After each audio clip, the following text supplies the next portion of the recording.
9ാം ക്ലാസ്സിലെ പാദവാർഷിക പരീക്ഷയുടെ മോഡൽ ചോദ്യങ്ങളും ഉത്തരങ്ങളും ആണ് നമ്മളിപ്പോൾ ഡിസ്കസ് ചെയ്യുന്നത്. ഇന്ന് ഒബ്ജക്റ്റീവ് ക്വസ്റ്റ്യൻസിലെ 4ാമത്തെ ചോദ്യമാണ് ഡിസ്കസ് ചെയ്യുന്നത്. 1 മാർക്കാണ് ഈ ചോദ്യത്തിനുള്ളത്. ചോദ്യം 4. What is the length of the fourth side of the quadrilateral in the picture? ഓപ്ഷൻസും തന്നിട്ടുണ്ട്. A 2, B 3, C √3, D √2. ചോദ്യം മലയാളത്തിൽ വിശദീകരിക്കാം. ചിത്രത്തിലെ ചതുർഭുജത്തിൻ്റെ 4ാം വശത്തിൻ്റെ നീളം എന്താണ്?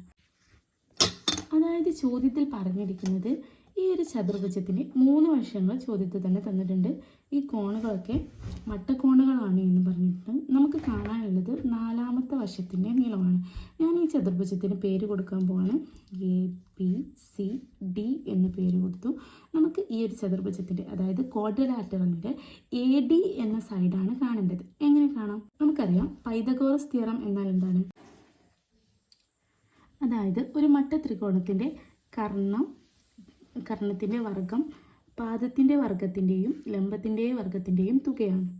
അതായത് hypotenuse square equal to base square plus height square.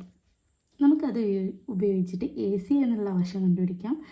ACയും CDയും ഉപയോഗിച്ച് AD എന്നുള്ള വശവും കണ്ടുപിടിക്കാം. ആദ്യമായിട്ട് ട്രയാങ്കിൾ ABCയിൽ പൈതഗോറസ് തിയറം അപ്ലൈ ചെയ്യാം. ഇവിടെ കാരണം ഹൈപ്പോട്ടന്യൂസ് എന്ന് പറഞ്ഞാൽ AC ആണ്. AC square equal to AB square plus BC square. BCയും ABയും എത്രയാണെന്ന് തന്നിട്ടുണ്ട്? 1 ആണല്ലേ. 1 square plus 1 square 1 + 1 equal to 2. അപ്പോൾ AC സ്ക്വയർ ഈക്വൽ ടു 2 ആണ്. AC equal to √2. AC √2 ആണ് എന്ന് നമുക്ക് കിട്ടി. ഇനി നമുക്ക് അത് ഉപയോഗിച്ചിട്ട് AD കണ്ടുപിടിക്കാം. AD square equal to AC square plus CD square.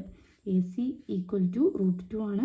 √2 square plus CD 1 square that is equal to √2ൻ്റെ square 2 plus 1 that is equal to 3. AD equal to √3. ചതുർഭുജത്തിൻ്റെ 4ാമത്തെ വശം അതായത് AD ഈക്വൽ ടു √3 ആണ് എന്ന് നമുക്ക് കിട്ടി. ഓപ്ഷൻ C ആണ് കറക്റ്റ് ആൻസർ.